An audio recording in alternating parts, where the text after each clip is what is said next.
ada sebatang bunga rumput malai yang ia selipkan pada halaman terakhir buku harianku. Siang itu, saat kami duduk berdampingan di bawah sebatang pohon meranti di tubir bukit, kala musim tengah beranjak menuju penghujan. "Untuk apa?" tanyaku remeh. Bahkan sempat berpikir untuk menolak saat ia hendak melakukannya.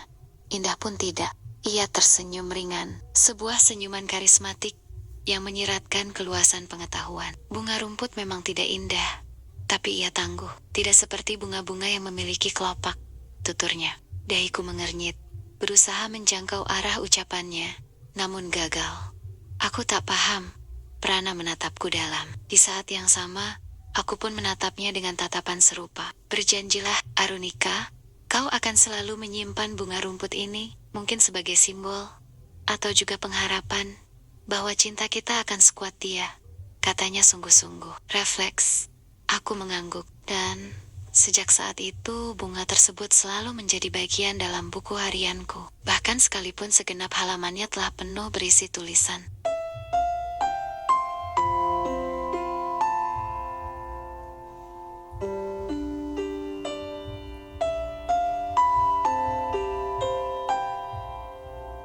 Prana tipikal lelaki langka, nyaris sempurna. Ia rupawan, baik, cerdas, romantis, setia, serta menyenangkan. Rasanya aku sangat beruntung menjadi kekasihnya. Hampir tidak pernah ia menyakitiku. Setiap perbedaan ataupun permasalahan selalu disikapi dengan bijaksana. Hal itu membuat 4 tahun perjalanan cinta kami begitu menyenangkan dan membekas. Bahkan tak ada sedikit pun keraguan dalam hati saat ia mengajakku menikah. Aku mungkin bukan lelaki kaya, apalagi sempurna, tapi dengan segenap daya akan berusaha menjadikanmu wanita paling bahagia di dunia ini. "Maukah kamu menikah denganku, Arunika?" pintanya lirih ketika kami menghabiskan sebuah Sabtu malam di salah satu kafetaria di sudut kota. Tidak ada kotak kecil berisi cincin permata yang ia buka dan tunjukkan padaku. Tapi, caranya mengatakan hal itu, yang hikmat dan penuh sungguh, membuat aku tak kuasa untuk melawan rasa haru. Hatiku serasa lumer selumer-lumernya. Sementara itu, air mata berkerumun di pelupuk mata. "Iya, Pran, aku mau. Sangat mau," sahutku. Setitik air mata bergulir tanpa mampu kubendung. Disunggingnya sebuah senyum paling menawan dan berkesan, yang setiap detailnya tak akan kulupa. Akan tetapi, setelah malam itu, ia tak pernah lagi tersenyum padaku. Sebuah kecelakaan sepeda motor menghilangkan ingatannya, merampas ia dariku. "Kamu, siapa?" tanyanya, menatapku yang berdiri di samping ranjangnya. Saat ia baru siuman dari koma selama hampir seminggu. Ia tak tahu bahwa aku selalu cemas menungguinya, berharap ia segera sadar dan pulih. Tak ada seorang pun yang menghabiskan waktu sebanyak aku dalam menungguinya, termasuk ayah dan ibunya. Setiap malam, aku terlelap di kamarnya, terduduk di atas sebuah kursi di samping pembaringannya. Aku pula yang selalu berlari ke meja resepsionis untuk memanggil suster jika terjadi ketidaknormalan, atau jika cairan infusnya habis. Sebab, seringkali menekan bel hanya akan disepelekan. "Aku Arunika, calon istrimu," jawabku. "Arunika, aku tak ingat." Air mata berderai di kedua pipiku. Ayah serta ibunya memegangi dan mengelus-elus kedua pundakku. Aku menoleh kepada mereka secara bergantian, lantas merebahkan kepala di bahu ibunya. "Sabar, Run. Perlu waktu untuk mengembalikan ingatannya. Kita berdoa saja semoga ia cepat sembuh," ujar ibunya lembut. "Iya, Bu," jawabku, namun dengan air mata semakin deras.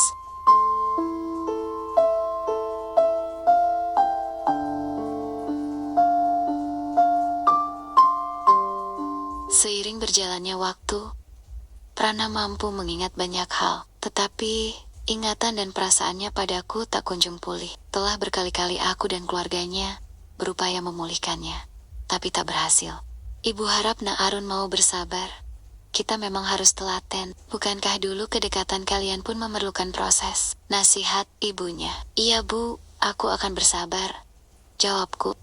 Sabar memang menjadi satu-satunya pilihan apabila aku masih ingin bersama Prana. Sebenarnya sempat ada beberapa lelaki yang mendekatiku, menawarkan asa dan cintanya. Namun, Aku lebih memilih bertahan dengan asa yang ada.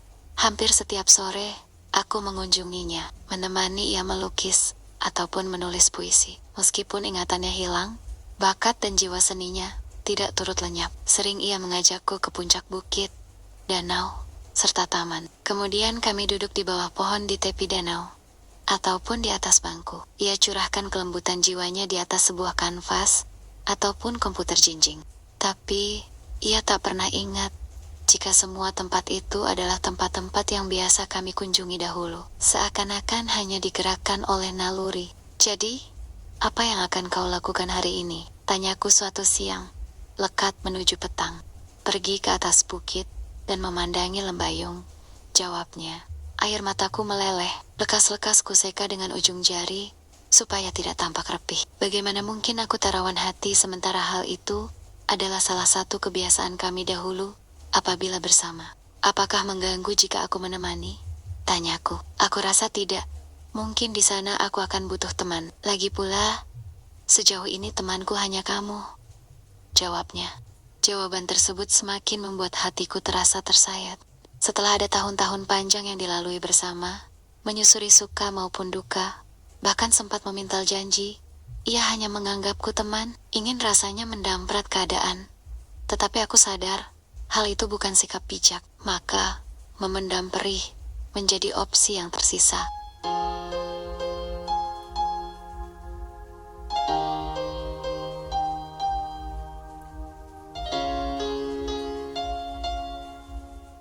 Jalan nasib mengantarkan Prana pada sebuah dunia yang melambungkan namanya, yakni dunia selebriti. Setelah kemunculannya dalam film perdana bergenre petualangan berbalut percintaan, ia kembali ditawari bermain dalam sebuah film bergenre romantis. Tak tanggung-tanggung, ia menjadi pemeran utama. Film tersebut mendulang sukses besar dan otomatis kian mendongkrak popularitasnya. Agaknya Tuhan memang menciptakan ia untuk dunia itu. Tentu saja, selain karena seni adalah dunianya, ia pun memiliki modal yang kuat untuk berkecimpung di sana. Tampan, cerdas, luwes, serta memiliki kemampuan mengekspresikan emosi dengan sangat baik.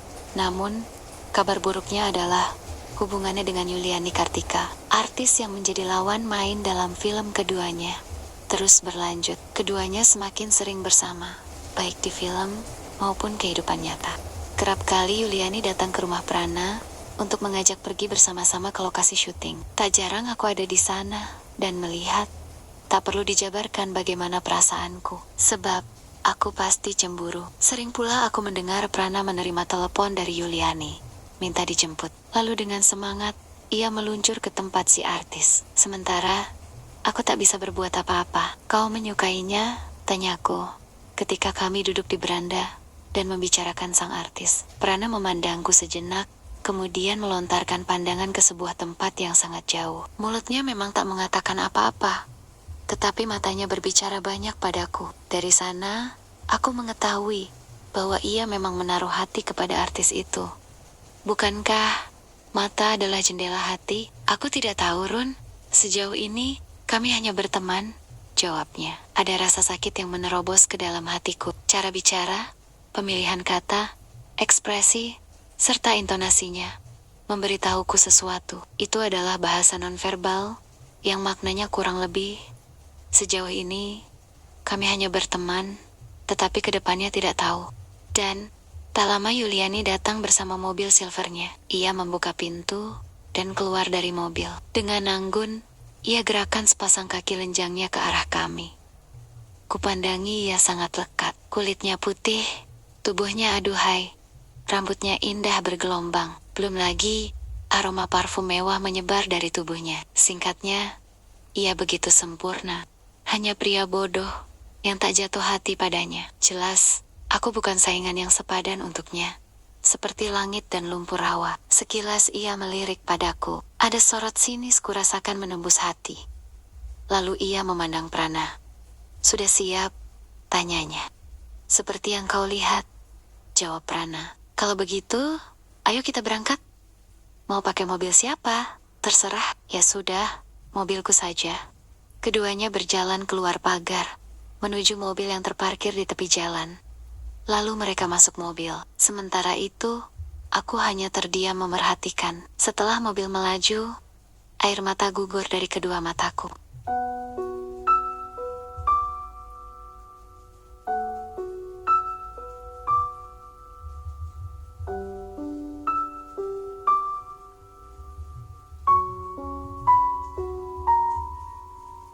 Melihat hubungan Prana dengan Yuliani yang semakin intim, tampaknya menyingkir adalah sebaik-baiknya pilihan. Hal itu harus kulakukan, meskipun akan membuatku tersungkur di dasar pilu. Lelah dan nyeri terus menguntai asa, berharap perasaan Prana akan kembali seperti dulu. Aku tak ubahnya katak yang merindukan hujan di tengah Sahara. Bukan tak mungkin, tetapi butuh kesabaran menjulang, ditambah keajaiban. Jika berbicara tentang perasaan, sesungguhnya perih melihat orang yang begitu disayangi, berkasih-kasihan dengan perempuan lain. Lebih-lebih cinta yang terjalin di antara kami dahulu, bukan sebatas kulit ari, melainkan menembus daging, tulang, bahkan sumsum. 4 tahun bukan masa yang sebentar untuk memadu kasih. Namun, pada akhirnya, semua orang memang harus patuh terhadap takdir. Di padang rumput inilah, tepat di bawah pohon ini, dahulu Prana menyelipkan sebatang bunga rumput pada buku harianku. Sengaja aku duduk dan membawa buku itu ke tempat ini, demi menyesap segenap kenangan yang bertebaran. Ada kalanya, seseorang akan merasa jauh lebih baik setelah menghirup sekancap-kancapnya kenangan. Kubuka halaman belakang buku harianku, kugenggam bunga itu, lalu lekat kupandangi. Benar kata Prana. Bunga rumput memiliki ketangguhan luar biasa. Meskipun telah kering dan menguning, bentuknya tetap seperti sedia kala. Padahal bunga itu diselipkan hampir 2 tahun lalu. Adakah aku mampu sekuat dia? Tanpa terasa, air mataku merembes dari kedua sudut mata. Dan di detik-detik berikutnya, aku menangis tersengguk-sengguk. Kiranya aku tak cukup tangguh. Ini terlalu melelahkan lagi menyakitkan. Bagaimanapun, aku seorang wanita, rapuh, dan mudah runtuh. Mengapa seringkali takdir tak mengerti perasaan wanita? Padahal, kurang setia apa aku kepada Prana? Tiba-tiba, sebuah tangan menyentuh bahu kananku lembut. Aku mendongak menatap pemilik tangan itu, dan Prana tengah berdiri di hadapanku, membuat aku sedikit terkejut. Entah sejak kapan ia di sini. Kenapa menangis di tempat ini? Prana bertanya. Aku tak mampu menjawab, hanya berusaha menahan isak. Ia mengernyitkan dahi menatap bunga rumput di tanganku. Beberapa saat ia termangu. Bunga ini, cetusnya sambil meraih bunga itu. Kau ingat? Tanyaku bersaput haru. Tidak, tapi rasa-rasanya. Ia menggantung ucapannya, lantas memandangi bunga tersebut dalam-dalam.